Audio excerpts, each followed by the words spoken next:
The thing about Lord Varys is he has no principled stance. The words that come out of his mouth are going to be the words that benefit him the most. Whatever puts him in the best position, the best light, that's what he's going to say. He will play both sides in a situation. His positioning and posturing take precedence well beyond any candid views. Our friend, Devon Tracey, is a gynocentric Varys, so much differently than the way he acts towards men. Whenever he addresses women, he completely switches gears and uses a completely posturing and self-promoting stance when he addresses them. Come at me, bro. Okay, so Wicked says she's got her mic fixed. So Wicked, you're up. That's a girl? Can you hear me? Oh my god, that's a curveball. You didn't say girls were involved. Jesus. Thought this was MGTOW. Both on here? What's up, Wicked? So Devin, in his bid to posture and look good in front of women, he's actually a closeted male feminist. And he's been very subtle about it. He's kept it hidden. But there has been a lot of hints. For instance, his unquestionable support of Hillary Clinton, his complete dismissal of MRAs and MGTOW. He also takes position and uses wording that you'll only hear from other feminists. So he's been very good about hiding his male feminism in plain sight. And the way he does this is the complete opposite way that your usual creepy male feminist does it. You see, the usual male feminist openly shows his support for women and women's issues, while he hides his thirst for women. Devin's the opposite. He shows his thirst openly, and then he's very subtle about how he supports feminist issues.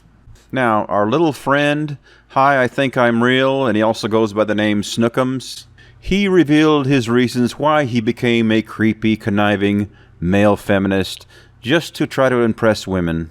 Look, today I want to explain to you why you should never, ever, ever trust a male feminist. Settle in, guys, it's story time. Once upon a time, I used to be a committed, devoted, vociferous feminist. You know, I've mentioned this in videos in the past, but I thought that I'd get a little bit more into the mentality of what I was thinking in that time, because then it might give you some insight into the kind of seedy that goes on in the mind of the male feminist. And because this is coming from a place of experience, I thought it might be a little bit more interesting than just pure conjecture. So over the course of the last couple of months, we have seen so many male feminists get accused by female coworkers or fans, if these people are famous, whomever is around them, accusing them of being sexually abusive, emotionally abusive. Yeah, you know, we can sit here and laugh about the wonderful irony of it all.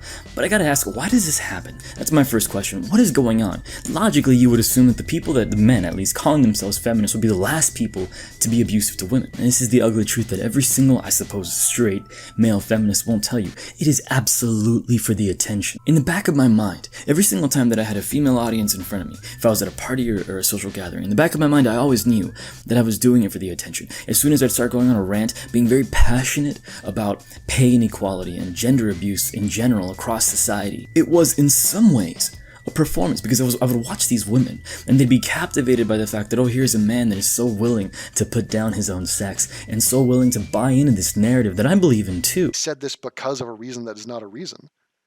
She did not laugh at male suicide. And saying I would not rape you is an obvious veiled rape threat. Obvious. It's like retarded that you would think otherwise. Not gonna lie, Devin, you are not being an insecure anti-female pussy like most of the anti-SJW crowd is pretty hot. LOL, the manosphere teaches us these fags that women respond to this when it reeks of weakness, and any normal female can smell it a mile away. The worst, though, are the cringe traditional girls that parrot these points for attention. They are like the male feminists. Yeah, I agree.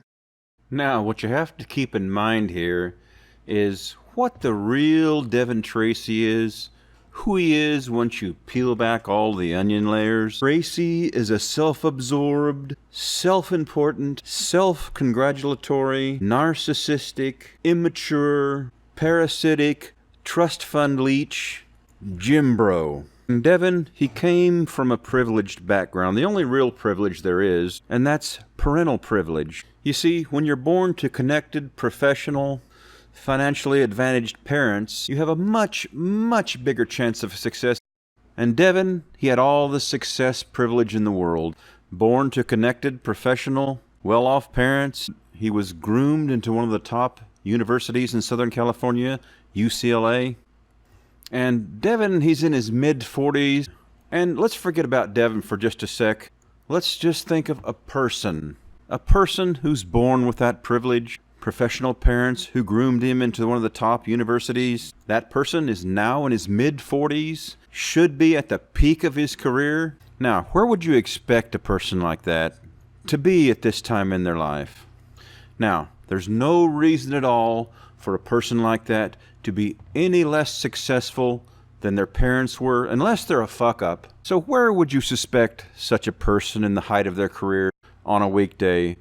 Maybe at a university or a hospital?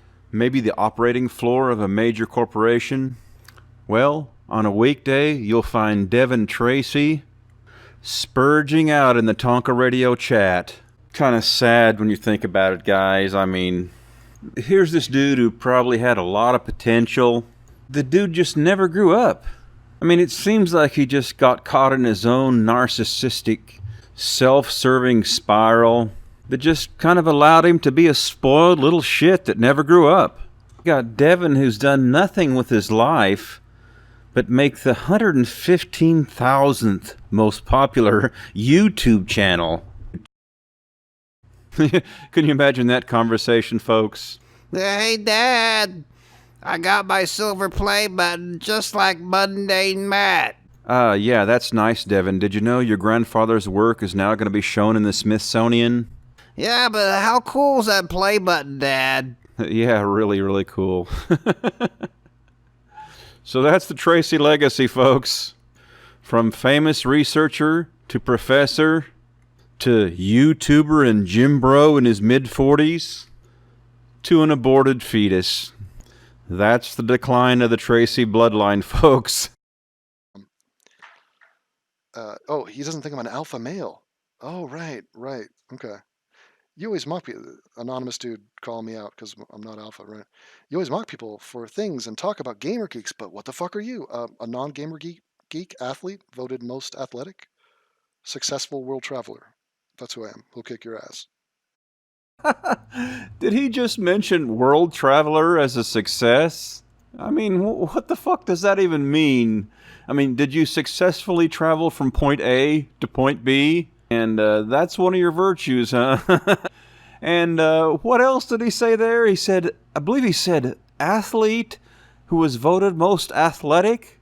Non-gamer geek athlete, voted most athletic?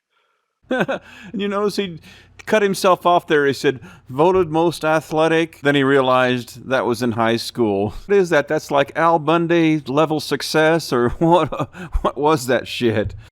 So, since Devin really doesn't have any serious purpose to his life, he ends up putting way too much value on overall female approval. But anyway, let's talk about his completely pointless video that he made about Sargon's bid for Parliament. Carl is running for European Parliament, whatever the fuck that is. Now, he doesn't want there to be a European Parliament. He doesn't want Britain in Europe. So that's the whole platform. His whole thing is, vote for me because I want to burn down this institution that I've just been elected to. And he represents a party, UKIP. And so UKIP has very little chance of, I don't know, having any success. And so they're desperate and they need new blood, a new audience. And apparently that audience is Carl Benjamin's YouTube subscribers? So evident, just like the posturing, this whole response to Sargon's campaign reeks of salt. You see, Sargon has been gaining in popularity, and his bid for Parliament has gotten him some semblance of mainstream exposure. So as you'll see, this whole response by Tracy comes across as just pointless noise, an attempt at relevance, and of course his usual posturing.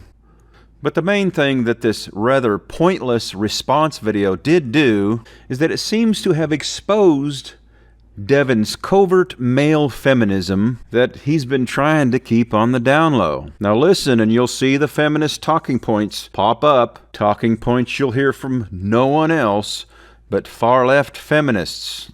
And let me just mention, what in the fuck is Count Dankula doing running for office? The man has 0.15 seconds of fame based on the fact that he taught his dog to do a Nazi salute. Hey everyone, I taught my cat how to goose step. Vote for me.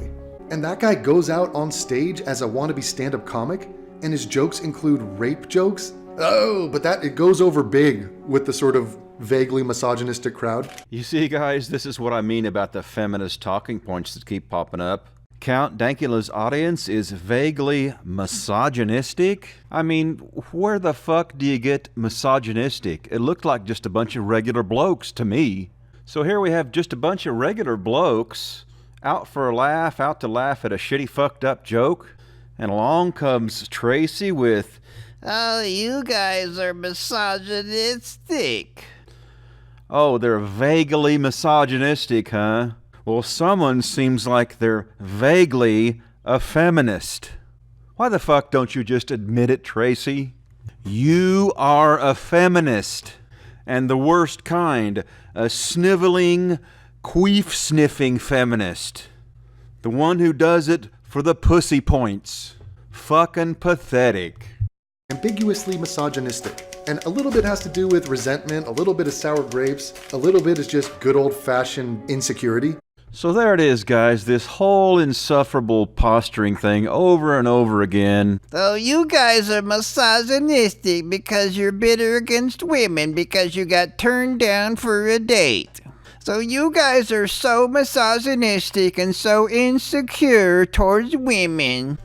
But not me. I'm so confident with women. And I treat them nice." It's just insufferable. There's a time and a place for a rape joke, but not all rape jokes are created equal.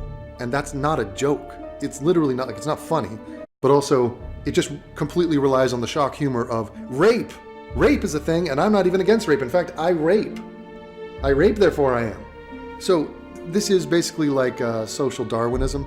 You will get fans if you're just completely anti-woman. Go check out Coach Red Pill's subscriber count and go look at the rampant, pathetic misogyny in his videos. So this is a perfect example, guys. Now, to be fair, I'm not real familiar with Coach Red Pill's videos, so I went and looked at a few of his videos, focusing on the ones with the most female negative titles, and I certainly didn't see any misogyny. I saw a lot of coaching, and I think that's why he's called Coach Red Pill.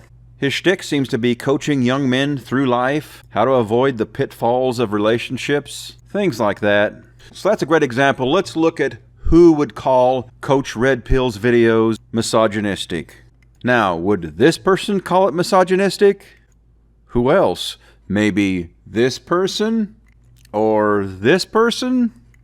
Well, who else? Who else would call Coach Red Pill's content misogynistic?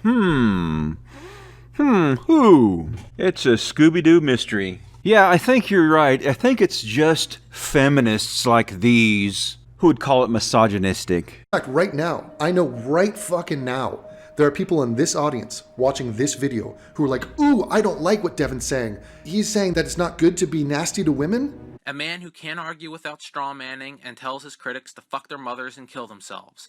So you can see, guys, it's perfectly okay to be extremely mean to other men. But you always gotta be polite to the ladies. Hello, ladies. Good day. There are people in this audience watching this video who are like, ooh, I don't like what Devin's saying. He's saying that it's not good to be nasty to women? He's saying it's not okay to joke about rape? Yeah, that's what I'm saying, you fucking loser. Now, the bottom line, let's cut to the chase. If you say things on Twitter and in public, such as, I wouldn't even rape you, that should disqualify you from public office. So that's what you're seeing play out here. We do not elect shitlords and people who make threats against women. So what we have right now is women are forced to build a fortress around themselves with the measly tools that we have online. So there's another example of his feminism showing. Because normally, if making threats is not okay, then making threats against people would be not okay.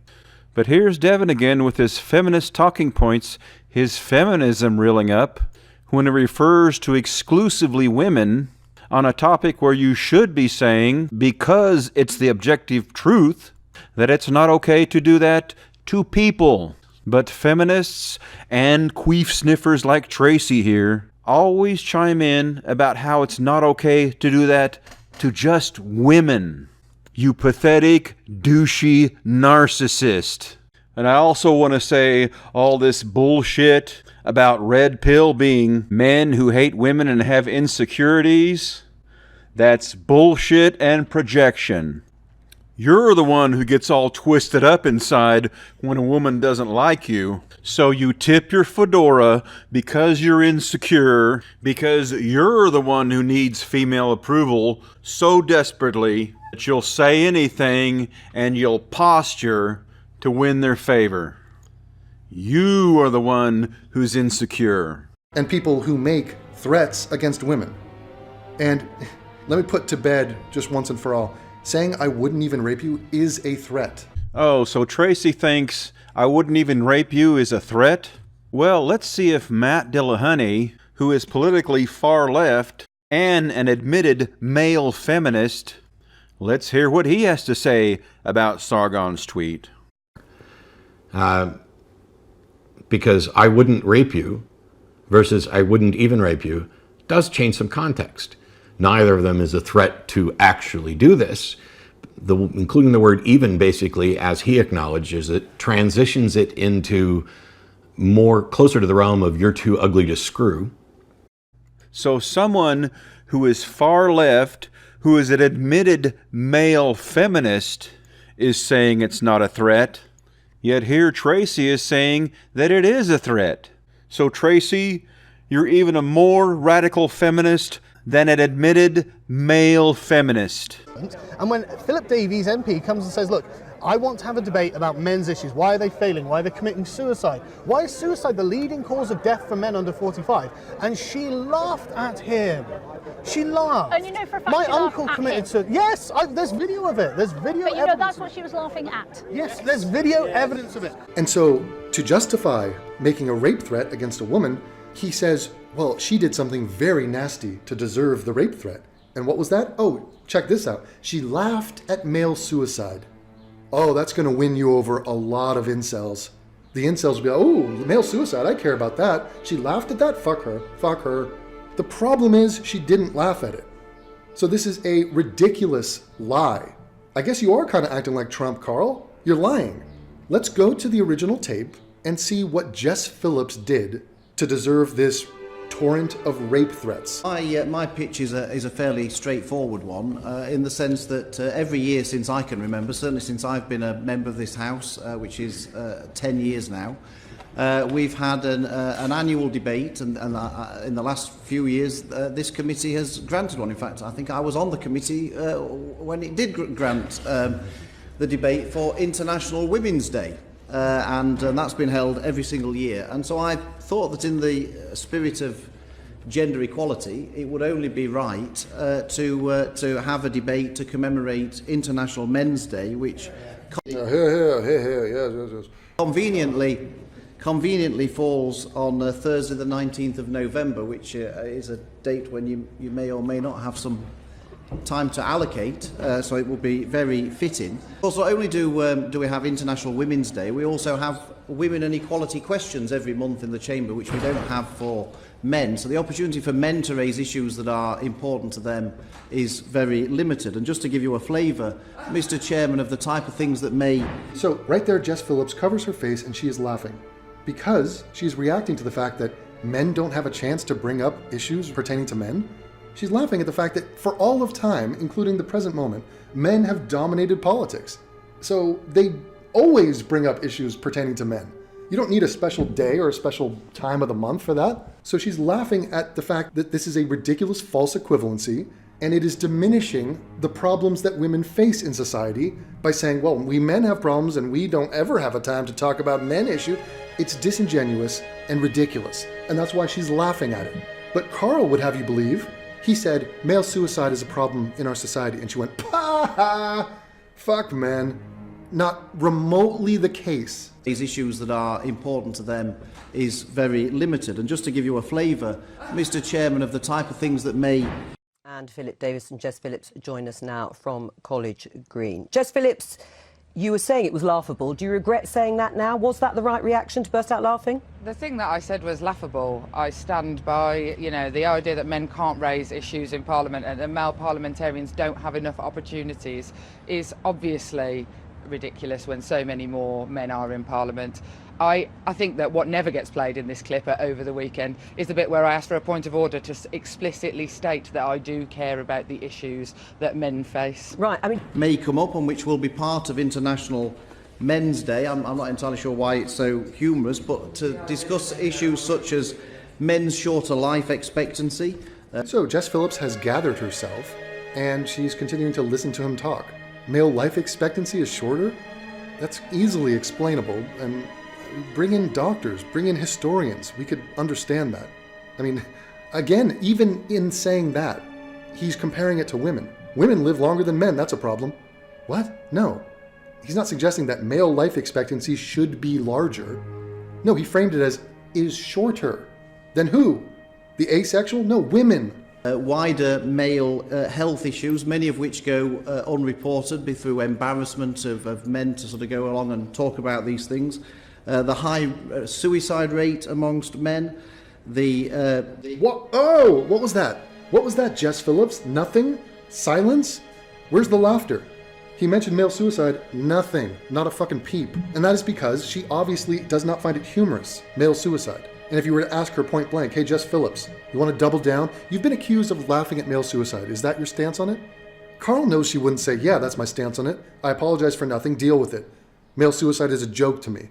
She obviously doesn't think that. So it is a ridiculous straw man that Carl is attempting to use to excuse his inexcusable behavior. It's fucking pathetic. Okay, now that we have Tracy's ridiculous male feminist spin on what happened, let's watch that whole video in its entirety, uninterrupted, and let's make a true assessment about what happened. Because, of course, not only do we have International Women's Day, we also have women and equality questions every month in the Chamber, which we don't have for men. So the opportunity for men to raise issues that are important to them is very limited. And just to give you a flavour, Mr. Chairman, of the type of things that may come up and which will be part of International Men's Day, I'm not entirely sure why it's so humorous, but to discuss issues such as... You have to excuse me for laughing, that the idea that men don't have the opportunity to ask questions in this place is a frankly laughable thing. As I say, as the only woman on this committee, it seems like every day to me is... Well, I wasn't making, with respect, I wasn't making that point. I wasn't making the point that men don't have an opportunity to ask. I was about men's issues. There's a very big difference between men raising issues and the raising of men's issues. But one could raise men's issues in any single one of the question sessions. So your men's health, absolutely. So prostate cancer, that could be raised in men's questions, couldn't it? Well, that could be raised in health questions. Mr. Chairman, I very much look forward to these arguments being deployed when we come to consider a debate on International Women's Day, because exactly the same arguments could be raised for International Women's Day, that women's health issues, that equality issues could be raised in women and equality questions in other forms. So all I ask is for an equal crack of the whip, that if those issues can be raised without having a debate on International Men's Day, then obviously the same issues can apply for when it comes to International Women's Day, but those arguments have never won the day before this committee. I just think that it's worth pointing out the idea that this chamber, that these houses, both of them, in any way reflect gender equality is to me a frankly laughable thing. And so in the fight for equality, I'm not sure the men on this list necessarily have that much to fight for. I don't care about men's issues, it's that I'm hoping for parity myself. Hear, hear. I absolutely care about men's issues. And when I've got parity, and when women in these buildings have parity, you can have your debate. Oh, Mr. Chairman, if I can just make the point, and that will take an awfully long time. I'm not requesting a debate on representation within the House of Commons. I'm asking for debates on men's issues, and the list of issues I gave earlier, I would like to think people can recognise are genuine issues and actually are very, very rarely debated. So as you can see, she was laughing, mocking, and smirking through the entire hearing, which was about men's issues, including suicide. So technically, yes, she did laugh at men's suicide as an issue. Here's the most deplorable thing that she did. She mocked, laughed at, and dismissed men's issues. Then she used the entire men's issue debate as a pawn against her grievance that there's not enough women in Parliament. And when I've got parity, and when women in these buildings have parity, you can have your debate. Oh, Mr. Chairman, if I can just make the point. And that will take an awfully long time. Not enough women in Parliament is an equality of outcome issue, which is bullshit. Every single woman in the UK who is not disqualified as a person can run for Parliament, and if she has enough votes, she will get elected to Parliament. So she used the entirety of the men's issues debate as a pawn in her bullshit equality of outcome feminist grievance. She pouted like an immature bitch that there's not 50% women in Parliament. She used that as an excuse to squash the men's issue debate just to be a bitch. That's what's deplorable, and you defending her is fucking deplorable. You know what? Maybe it's a good thing that Devon Tracey Jr. is an aborted fetus, because we certainly don't need more narcissistic, selfish douchebags like yourself. Well, our cause, men's rights or whatever, should get just as much of attention as your cause. So it's a false equivalence, as if men are suffering or facing the same inequalities that women are. It's generally not true at all. International Men's Day. It's obviously a joke. This is a political move to twist the knife into feminists and to say, International Women's Day, we have that, so why not International Men's Day? They'd get the same reaction in Congress if someone suggested a White History Month. Okay? They know what they're doing. It's fucking trollish bullshit. And the man is laughing. Oh my God, should we send him rape threats, Carl? All right, I'm getting tired of the bullshit that's coming out of this male feminist's mouth. Tracy, you are nothing but a queef-inhaling douchebag. The only thing you have left going for you right now is your supposed physical fitness and athletic ability. And I'm getting ready to challenge that right now. Any predictions on how well he does on these 22 push-ups? Okay, you're looking at Rowan. He's not an alpha beta. He's not your jock from high school. Here we go. 1, 2, 3. At the battle, just fighting some dragon right now. It's just 13. And the whimpering and the crying. Okay, it'll be a miracle if he makes it to 22. I'm so weak.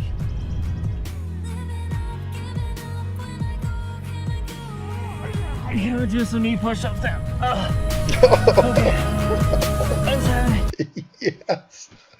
It is so cool. It's so amazing. It's so Rowan to not only switch to knee push-ups, which even if you were in private, like in a gym and you did that, you'd hang your head in shame and be like, tall people are not built for push-ups or bench press. Do you even lift, bro? But you have more distance to travel, and it's just much easier if you have short, squatty arms. It's just easier. It's just more compact, and it's just the physics of it. But yeah, so this girl, she did something like 100 push-ups, and I thought I had to beat her. And she had like this really good muscle to body weight ratio. And I was like, oh God, I cannot let Elizabeth beat me. This is bullshit. And so I beat her by about like 1 push-up. And I remember I didn't go to school the next day because I could not move my arms. They were just completely shot. Okay. Okay, well, I guess I got to put up or shut up. I'm going to do it. I'm going to do it right now. All right, I got to put the laptop down. I wonder if I should put my gloves on for this. Okay. I'm making maneuvers here. 22. And I got to think about who to nominate, which is going to be interesting. I think I might, to make it interesting, I might do a girl. I don't know if a girl can do 22 without struggling. That would be impressive. Okay, here I go. I'm going to stretch out. Okay, just, there I go. I'm up. I'm planking right now. Isn't that like an internet trend? Sort of a, okay, on the count of 3. 1, 2, go. 1, 3, 4, 5, 6. I mean, I do have an unfair advantage because I do these all the time. 10, 11, 12, 13, 14, 15, 16, 17, 18, 19, 20, 21, 22. Oh my God. No muscle failure. My form was good. I did not go to the knee. I feel good.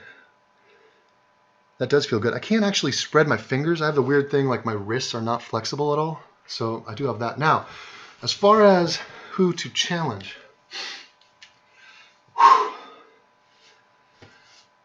Are there any girls out there that go on camera? Like, that's my question. I should challenge Jacqueline Glenn to it. The push-up challenge. I challenge Jacqueline Glenn. Okay?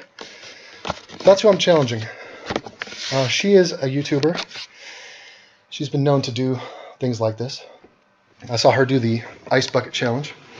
Now, she has a problem because I doubt that her upper body strength can manage it. I would say around 8 push-ups in, we got issues. I should challenge her friggin' husband. Let's see if he could do it. Let's see if they could do 22 together. Anyway, that should be fun. I will contact Jacqueline, and we'll make this happen. Now, the fact that I'm still breathing heavy, that's alarming and troubling. I'm about to go to the gym, too. Okay, let me gather myself. You know what? It's the talking. It's the talking part. Oh, for fuck's sake. All right, that was fun. Mike Barbarossa here, and I'm going to do the 22 push-up challenge. And I'm going to do it exactly like Tracy did it. I'm going to do 20 push-ups, and then I'm going to go immediately start speaking into the microphone because, you know, that makes it hard to catch your breath, and so when you're speaking into the microphone and you're short of breath, there's no way to fake that. You're gonna be breathing hard, and so we saw that he was for about 1 minute and 40 seconds he was breathing hard and catching his breath after the 22 push-ups. So that's a pretty good test of physical fitness. It involves push-ups, strength to weight, and cardio, how quickly your cardio recovers. So that's what we're going to do. And full disclosure, I'm not a big push-up guy. I'm not some push-up expert. I didn't prep for this in any way. It's impromptu, so that's be fair, just like what Devin did it. I am 57 years old. Devin was like 41, so I am going to be about 16 years his senior for the push-up test, apples to apples. One other thing is that he said that long arms are a disadvantage. Well, I'm 6 foot tall and I have unusually long arms, so there's no advantage there. I inherited my grandpa's ape arms, and then however this goes, however well I do or however poorly I do, it's going in the video. I swear. I'm just going to do one take, and however that turns out, it's going to be. So we got Devin. His advantages are he said he's an athlete and voted most athletic. He won a push-up contest, and he's 16 years my senior. 16 years my junior. So he's got a lot of advantages there. So without further ado, I'm going to go ahead and give you those 22 push-ups, and then we're going to see how quickly I can recover. Okay, here we go.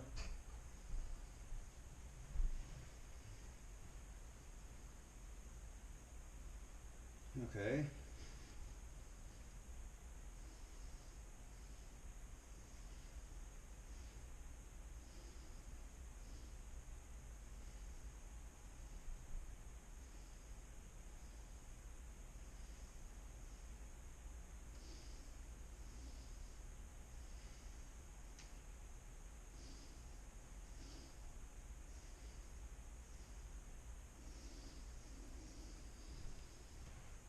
Okay, that's 22, and so just like he did, I'm going to go over to the microphone. I got Audacity on.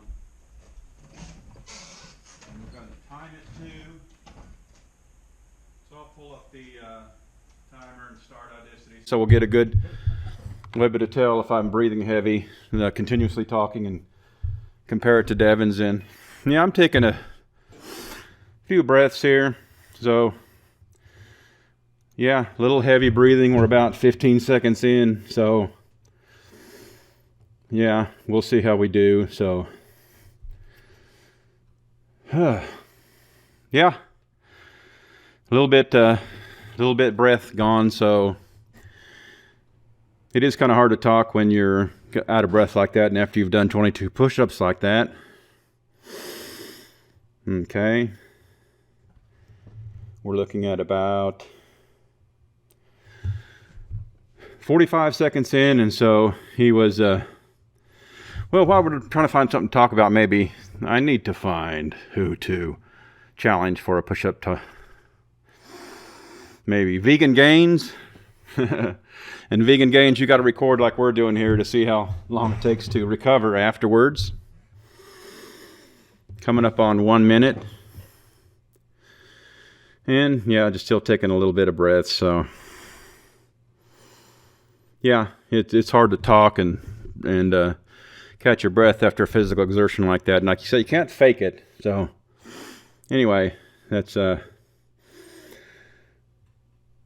a little bit heavy breathing. Minute 25 in, and yeah, starting to feel better. I think I'm starting to feel better there. So we're looking at 1:45 in, starting to catch my breath. Really, no heavy breaths anymore.